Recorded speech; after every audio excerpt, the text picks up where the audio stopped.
We will begin this Council meeting. The European Union adopted an integrated climate change policy in December 2008, including ambitious targets for 2020. Slovakia is just a new developing independent country where it relies on its secondary industry. In order for the smaller countries to make an impact on the EU agreements, we need some investment because we don't have as large funds as the larger countries. There are other member states like Italy who have relatively weakened competitive emissions. For example, Italy has one of the lowest energy intensities compared to China, India and the US, so it is more of a challenge for us to meet our Kyoto target.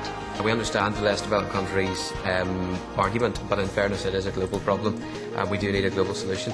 And also we appreciate ambitious targets that we have to hit in order to beat this climate change problem. We get the impression that all we're doing is setting targets. Has the EU come together and proposed any ways that we can meet these targets? We will now proceed to the vote. The United Kingdom. For. Greece. For. Hungary. For. Ireland. Against. Does the House agree with the European Commission's stance on climate change? The motion was not passed. New set of faces. We move on to the second topic.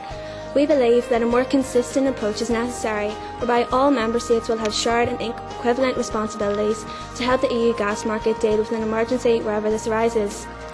The new regulation will create a common indicator and a set of standards which must be respected by each member state.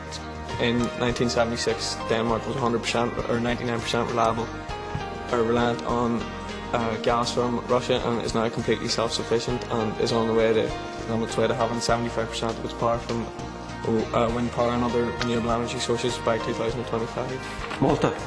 We'd just like to agree with Greece that the smaller countries, such as Malta as an island, will have they can experience problems with renewable energy because we're such a small island, we're limited to near and offshore wind farms. But I would just like to say, since now that you are self-sufficient, what are you actually doing to help the smaller countries? You could use your experience and use your expertise in becoming self-sufficient and using renewable energy sources, which will in turn create lots of jobs and job opportunities for people in this current recession climate. We would like to urge the other member states to put more consideration into the development of their own nuclear energy. Ireland would like to agree with the statements made by Czech Republic and Latvia. We agree that it is vital for countries in the EU to become more self-sufficient and rely on renewable resources rather than external oil and gas supplies. Belgium would believe that it's vital to include Russia in talks. It is perhaps the only way that the EU can ensure a universal power supply. Now, there is the opinion there that it will change the opinions of smaller countries. Well, surely that is what's needed. We need a driving force behind the EU scheme. Can we now have the vote? The motion again is that this House supports EU energy security strategy of enhancing European energy networks and those with non-member countries. Spain. Poland. Romania. Netherlands. For. Ireland. Against.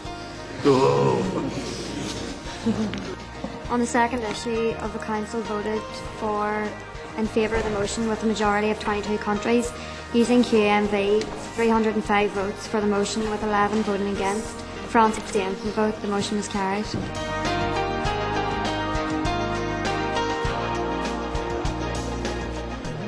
We've had a long-standing relationship with the European Commission. This is the British Council's 75th anniversary, and since our opening in Northern Ireland we've had a relationship with the European Commission.